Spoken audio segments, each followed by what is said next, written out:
টয়লেটে tissue paper রাখলেই কিছুক্ষণের মধ্যেই তা চুরি হয়ে যায়। এ এক ভয়ানক সমস্যা। এই সমস্যায় পড়েছিল চীনের বেইজিংয়ের একটি অন্যতম ব্যস্ত পাবলিক টয়লেট। কিন্তু এবার আর সমস্যা নেই।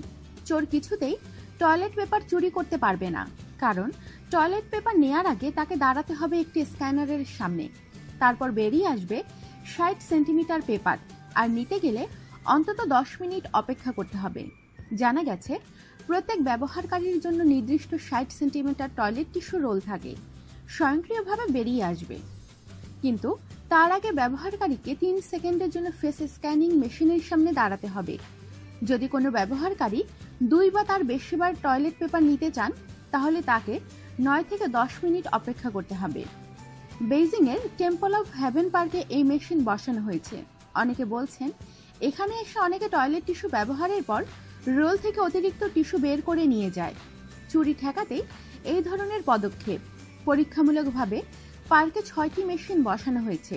পার্কের টয়লেটে আসা সকলে যাতে এই ফেস স্ক্যানার ব্যবহার করতে পারেন, তার জন্য এই ব্যবহার টয়লেটের পাশে সবসময় পার্ক কর্তৃপক্ষের স্টাফরা থাকছেন। আমাদের সাথেই থাকুন আর সাবস্ক্রাইব করুন।